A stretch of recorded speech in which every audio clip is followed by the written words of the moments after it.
After explaining SSR I will come to the EVMs.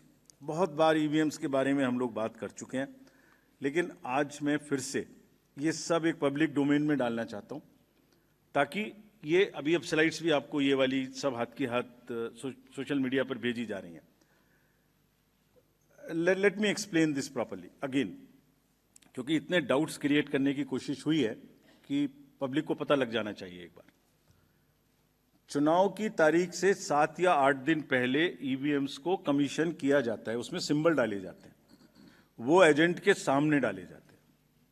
उसके बाद में उसको मॉकपोल करने की छूट होती है, वो उसी दिन मॉकपोल करके देख लें सिंबल ठीक पड़ गए, उसी दिन उसमें नई बैटरी डाली जाती है, उसी दिन वो बैटरी सबके सामने में सील होती है। उसके बाद उसको उठा के ईवीएम्स को स्ट्रांग रूम में जमा किया जाता है, उन्हीं के सामने सील लगाई जाती है। उसके बाद में जिस दिन पोलिंग डे होगा उस दिन सील उनके सामने तोड़ी जाती है, and they are allowed to remain at the strong room. Polling day में डिस्ट्रीब्यूशन के बाद पोलिंग स्टेशन पे सबसे पहले कहा जाता है, आपको ये वाली सीरियल नंबर की पोलिंग ईवीएम दी गई थी, प्लीज चेक वही है, आपने सील लगाई थी, प्लीज चेक वही है, उस दिन आपने मॉकपोल किया था, आज फिर कर लीजिए, सुबह सबसे पहले फिर मॉकपोल कर लीजिए। Polling agent is inside the polling station. शाम को वो दिन भर रिकॉर्ड रखते हैं कौन आया कौन गया। शाम को पोल खत्म होने से पहले, पोलिंग स्टेशन छोड़ने से पहले form 17C account of votes, किसमें कितने वोट पड़े इसकी संख्या उनको दे दी जाती है। I will cover this point again when I come to VTR. EVMs को वापस स्टोर रूम में लाया गया, फिर उनके सामने ताला लगाया गया, फिर काउंटिंग के दिन आए, फिर कहा भाई काउंटिंग में फिर देख लो वही मशीन है, फिर सील चेक कर लो। उसके बाद में फॉर्म 17C से मिला लो। अगर 17C से काउंट मिलेगा तभी काउंटिंग प्रोसीड करेगी। तो पोलिंग स्टेशन छोड़ने से पहले आपके हाथ में 17C दे दिया, काउंटिंग से पहले फिर मैच करके आपको दिखा दिया।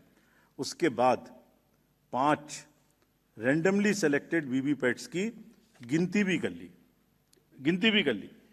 ये नेक्स्ट सारी चीज़ों को बहुत बार चैलेंज किया गया। देखिए, मैंने पिछली बार भी एक किताब आपको दिखाई थी जो हमने बनाई है, वेबसाइट पे डाली है, आज फिर दिखाता हूँ। माननीय हाई कोर्ट्स और सुप्रीम कोर्ट ने क्या कहा है। उन्होंने कहा है कि ईवीएम हैक हो ही नहीं सकती। There is no evidence of unreliability or any drawback in the EVM. I am circulating it, please see the details. Details are there in the court orders. Court orders are here compiled. They are on our website. There is no question of introducing virus or bug in the EVM.